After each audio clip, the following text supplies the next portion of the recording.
Hello दोस्तों, welcome to my channel. आज की इस वीडियो में यहाँ पे बात होगी linear equation in two variable और यहाँ पे महाराष्ट्र बोर्ड का जो आपकी टेक्स्ट बुक है उसका प्रैक्टिस से 1.4 का क्वेश्चन नंबर 3 को सॉल्व करने वाला हूँ। देखा जाए तो ये सारे जो क्वेश्चंस होते हैं बहुत बड़े क्वेश्चंस लगते हैं, बहुत डिफिकल्ट लगते हैं, लेकिन बहुत आसान होते हैं। अभी यहाँ पर अगर आप देखोगे तो क्या ये आपको लीनियर इक्वेशन के फॉर्म में दिख रहा है? नहीं दिख रहा है, क्योंकि लीनियर इक्वेशन के फॉर्म में वेरिएबल ऊपर होते हैं न्यूमरेटर में, बट यहाँ पे ये क्या है, डिनोमिनेटर में आपको दिख रहा है। तो क्या करना चाहिए, हम उसको हटाएंगे और इसको लीनियर इक्वेशन के फॉर्म में लाएंगे। कैसे? देखो यहाँ पे 10 आपका अगर मैंने साइड में कर दिया, 10 साइड में कर दिया तो मेरे पास नीचे बच रहा है x माइनस 2। क्या बच रहा है? लेकिन ऊपर कुछ नहीं है, मतलब 1 रहेगा ना। ठीक है। इसी तरह से 31 अगर साइड में कर दिया तो ऊपर से 1 अपॉन y प्लस 3 बच जाएगा, इज इक्वल टू 85। ये आपका देखो इक्वेशन इस तरह से लिख दिया। सेकंड वाला भी इसी तरह से लिखो, 31 साइड में करो 1 अपॉन x माइनस 2 और यहाँ पे 27 साइड में करो 1 अपॉन y प्लस 3। तो दोनों इक्वेशन को मैंने इस फॉर्म में लिख दिया और इज इक्वल टू 89 आएगा। लेकिन अगर आप यहां पर देखोगे ये दोनों सेम है, तो ये आपके तो इक्वेशन नहीं है, वेरिएबल नहीं है, तो मैं वेरिएबल 1 अपॉन x माइनस 2 को a मान लूंगा, ठीक है, और 1 अपॉन y प्लस 3 को मैं b मान लूंगा। क्या मान लूंगा? b।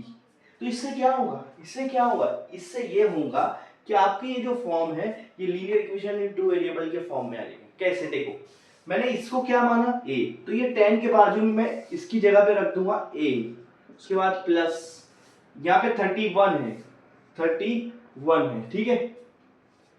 सॉरी यहाँ पे 10 नहीं है, ये 27 है, मैंने गलती से 10 लिख दिया, ये 27 है। तो यहाँ पर आपका आएगा 27। क्या आएगा? 27, ठीक है। मैंने वो दूसरे क्वेश्चन का लिख दिया था। यहाँ 31 के बाजू में क्या है, 1 अपॉन y प्लस 3, जिसको मैंने b माना है। ये याद रखना आपने क्या माना है। उसके बाद आपके पास आ रहा है 85। सेम दूसरी वाली इक्वेशन को देखोगे, 31 के बाजू में 1 अपॉन x माइनस 2 आ रहा है, जिसको हमने a माना था, और 27 के बाजू में जो आ रहा है उसको हमने b माना है। तो आपके पास न्यू इक्वेशन बन गई थर्ड एंड फोर्थ, ये इक्वेशन बन गई। अब देखो ये इक्वेशन बन गई, कैसे सॉल्व करेंगे?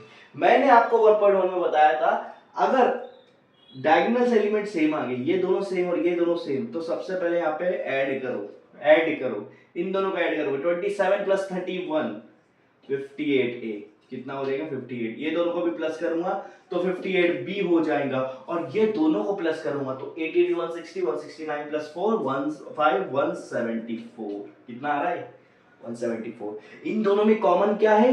58। दोनों में से 58 बाहर निकाल दूंगा, इसमें से 58 गया बचा a, प्लस इसमें से 58 गया बचा b, और यहाँ पर बच रहा है 174। और कभी भी याद रखना, जब भी आपका ये जो कॉमन निकलता है वो जाता है डिवाइड में, तो यहाँ a प्लस b बचेगा या 174, और 58 यहाँ पे डिवाइड में आ जाएगा।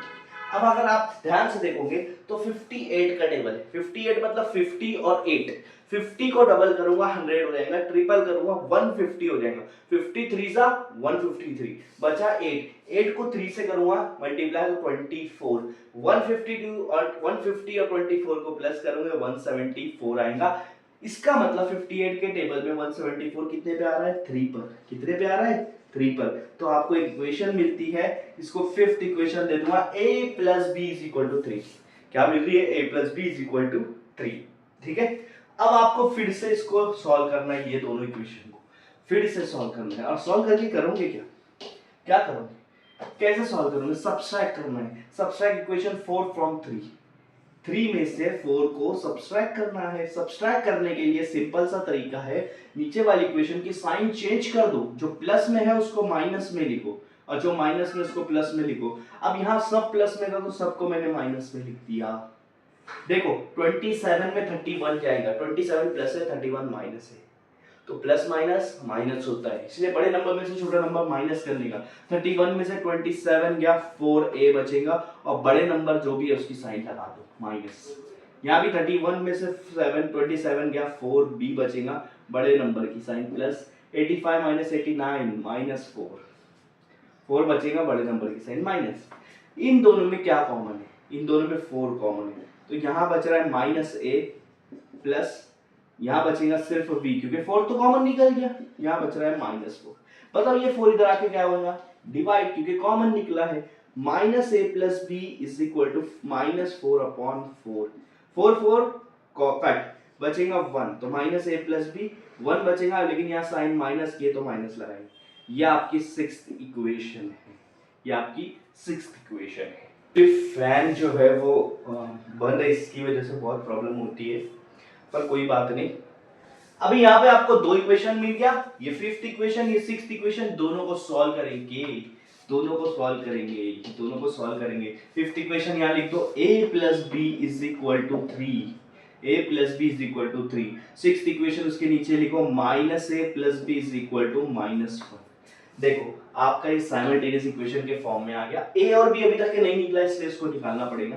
Plus a minus a cancel, b plus b 2b, 3 में से 1 गया तो बचेगा। अब 2 और b के बीच में मल्टीप्लाई है, उधर जाके 2 क्या हो जाएगा, डिवाइड, तो 2 1 जा, b की वैल्यू क्या आ गई, b की वैल्यू क्या आ गई, 1 आ गई, b की वैल्यू क्या आ गई, 1 आ गई। b और a तो निकालना है ना पहले, ठीक। अब ये b की वैल्यू को इसमें पुट कर दो, क्या है, a plus b is equal to 3, तो b की जगह पे रखूंगा मैं 1, 1 उधर जाके क्या होगा, माइनस, तो 3 - 1 क्या हो रहा है, 2। a की वैल्यू क्या आ गई, 2, a की वैल्यू 2 आ गई। बट मुझे a और b थोड़ी निकालना है, मेरे क्वेश्चन में a और b है ही नहीं, मुझे निकालना है x और y। तो याद रखो हमने क्या पुट किया था, अच्छे से याद करो, हमने पुट किया था 1/x-2 को हम कहते हैं, हमने a पुट किया था, ठीक है ना, देख लेता हूं एक बार। हाँ, 1/x-2 को हमने a पुट किया था। अब मुझे बताओ a की जगह पर क्या है, a की जगह पर हमारी वैल्यू पुट करना है 2, क्या पुट करना है 2, ठीक है। और 2 के नीचे कुछ नहीं, मतलब 1 है। इन दोनों को अगर मैंने उल्टा कर दिया तो x-2 ऊपर चला जाएगा, 1 नीचे चला जाएगा। मैथ्स का रूल है, अगर एक को करे तो दूसरे को भी करना पड़ेगा। यहाँ 1 ऊपर 2 नीचे, यहाँ नीचे 1 नहीं है, 1 है, नहीं भी रहता चलता, तो ये बचेगा x-2, इधर बचेगा हाफ। ये -2 को इधर देके चला जाऊंगा ताकि नंबर एक तरफ आ जाए, तो -2 उधर जाके +2 हो जाएगा। मुझे बताओ 2 में अगर आधा मिलाऊंगा तो कितना होगा, 2 में अगर आधा मिलाऊंगा 2.5, 2.5 को लिखते हैं हम लोग, 2.5 किसका आधा होता है, 5 का, इसलिए लिखते हैं 5/2। तो इसका आंसर आएगा 5/2। कैसे, 2 + 1/2, 2 के नीचे कुछ नहीं, मतलब 1, ये दोनों डिनोमिनेटर अलग अलग है, तो क्रॉस मल्टीप्लाई करो, 2 2 जा 4, साइन प्लस 1 1 जा 1, और नीचे के दोनों प्लस मल्टीप्लाई, 2 1 जा 2, 4 + 1 5 हो जाएगा, और ये 2, x की वैल्यू क्या आ गई, 5/2, x की वैल्यू क्या आ गई, 5/2। अब y का देखते हैं, y का सिंपल है, y क्या आएगा, 1/y+3 को हमने b माना था, ठीक है, हाँ 1/y+3 को b माना था। अब b आपका क्या है, यहाँ पे b की वैल्यू क्या निकल गई, 1 निकल गई, तो यहाँ 1, अब 1 के नीचे कुछ नहीं, मतलब 1। दोनों को अगर मैं चेंज करूंगा, इधर लिख देता हूँ, दोनों को अगर मैं चेंज करूंगा तो y+3 ऊपर 1 नीचे, इधर भी 1 ऊपर 1 नीचे, दोनों के नीचे 1 है तो नहीं भी नीचे चलता है, इसलिए ये आएगा y+3 इज इक्वल टू 1। 3 इधर आगे क्या होगा, माइनस, तो 1 - 3। अब देखो एक प्लस एक माइनस है, बड़े में से छोटा गया तो 2 बचेगा, 3 में से 1 गया, 2 बड़े नंबर की साइड माइनस, तो y की वैल्यू क्या आ गई, -2, और x की वैल्यू क्या आ गई, 5/2। This is your final answer for this question.